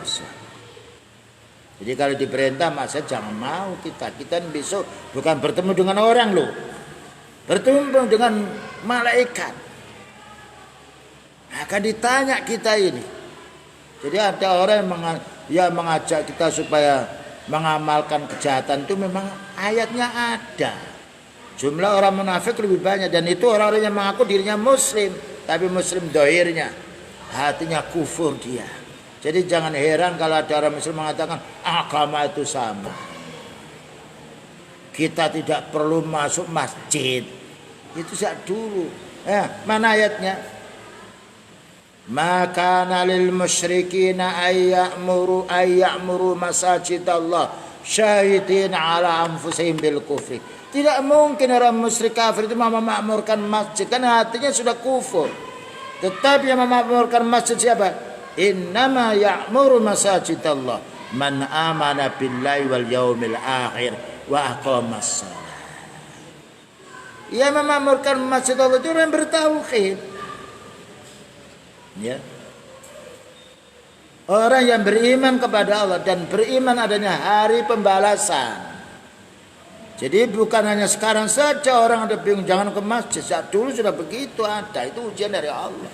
Rumah Allah. Bayangkan nanti masuk masjid sakit. Kalau sakit memang di luar juga sakit. Masuk masjid malaikat mendoakan Allah maghfirlah warhamhu. Masuk pasar banyak pembohong, banyak penipu. Lanjutan hadis wa anna abghadil bilati ilallah aswaquha. Tempat yang paling dibenci oleh Allah Ta'ala itu pasarnya. Pencurian, penipuan, mengurangi timbangan, bertengkar di pasar, di masjid kita subhanallah. Nah, tapi memang pekerjaannya orang yang bukan Islam begitu dia. Nah, kita harus tetap istiqamah. Yang menolong kita itu Allah. Baik, cukup ya. Wassallallahu ala nabiyyina Muhammadin wa ala alihi wasallam. Subhanakallahumma bihamdika asyhadu an la ilaha illa anta astaghfiruka wa atubu ilaik. Walhamdulillahirabbil alamin. Wassalamualaikum warahmatullahi wabarakatuh.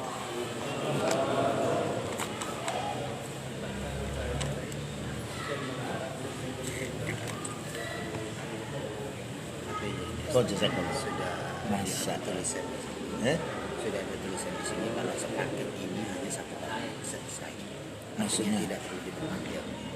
ya anu saja, cuma anak kan Tidak nggak bisa tahu. dihentikan Ustaz, karena di sini memang sudah